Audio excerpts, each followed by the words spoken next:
Not every advertiser sees YouTube's brand safety woes and Facebook's metric mishaps as chances to openly berate the duopoly.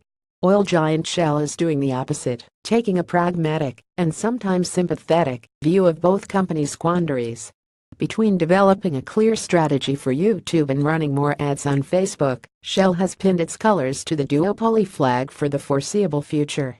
Americo Campos Silva, head of digital and social media for Shell, justified the moves, insisting that Google isn't entirely to blame for ads appearing next to terrorist videos, and criticizing the video's creators for avoiding detection using specific tags.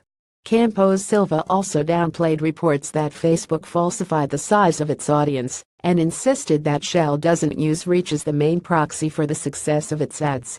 Although Campos Silva's arguments contrast from the industry's animosity toward Google and Facebook, Shell was never going to burn bridges to either platform, not when both are key to reaching the millennials who think the oil industry is only about profiting from irreversible damage to the planet.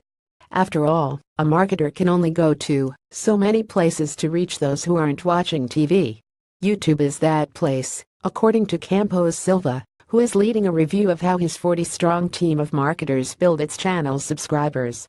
He declined to share how the team will consistently create content that people will willingly watch, but he revealed Shell is still figuring out the platform's myriad uses.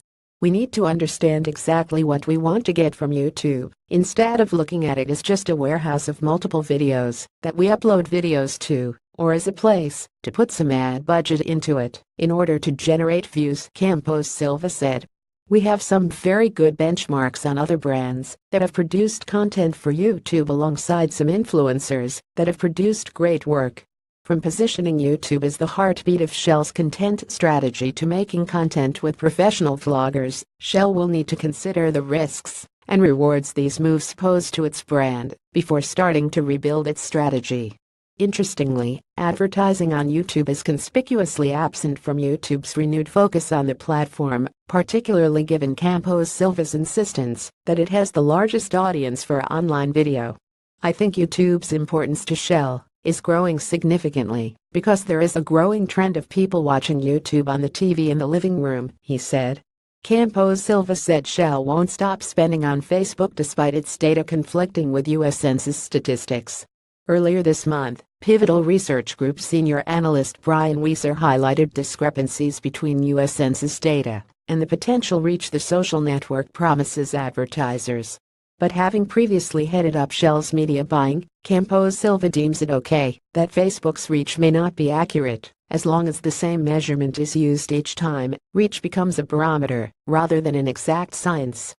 While the majority of Shell's Facebook ads try to build its brand, they are harder to measure, and direct response campaigns are more objective on the way they are measured, he said.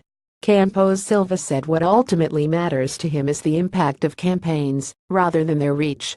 For instance, if Shell pays to reach 10 million people, but reaches 9.9 million without sacrificing impact, it's not a big problem, he said.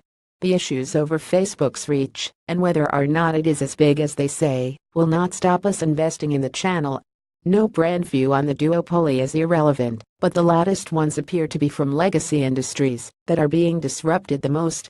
Whether it's Shell Energy, Procter & Gamble consumer packaged goods or restoration hardware retail, brands' comments about the state of the media supply chain seem to be as much about showing shareholders they are innovative businesses as they are about advertising.